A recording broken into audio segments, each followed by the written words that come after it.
Hello from beautiful Costa Rica, Triathlon here, and just a short little episode on caffeine. And we've talked about caffeine a little bit before. It's a known ergogenic aid, and it can improve your performance by how much? As much as up to 2%. Some of the confusion surrounding caffeine intake is when to take in caffeine and how much an athlete needs to consume to get benefit from it. The old data said that at least 6 milligrams per kilogram was the recommended dose, and some people, this might be too much due to the side effects of caffeine, particularly if you're a naive caffeine consumer. Side effects, jitteriness, irritability, GI, upset and cramps, none of which are fun on the bike or the run.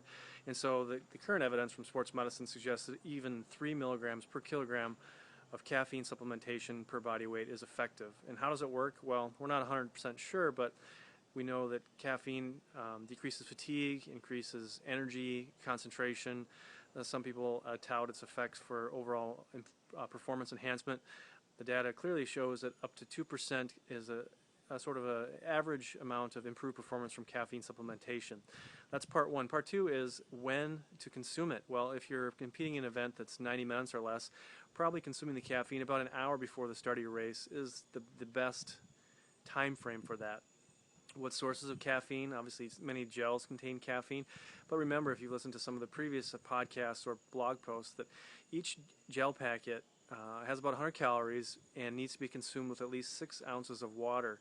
There is a limit to how much the gut can absorb, and high concentration of gel packets without water to dilute it makes it harder for it to absorb.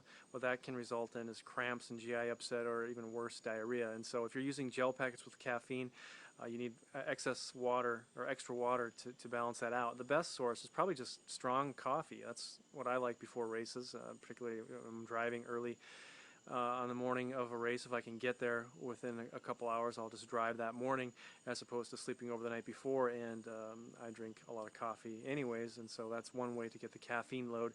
If you're competing in events that are longer than 2 hours, you can consume caffeine right up to the start of the event and gain benefit, and taking in some form of caffeine, whether it's an energy drink or a gel followed by some water every 20 minutes or so during an event is a way to kind of harness the power of caffeine as an ergogenic aid to improve your performance.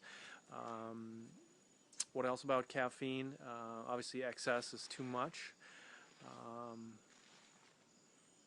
That's about it. So we'll see you in the next video.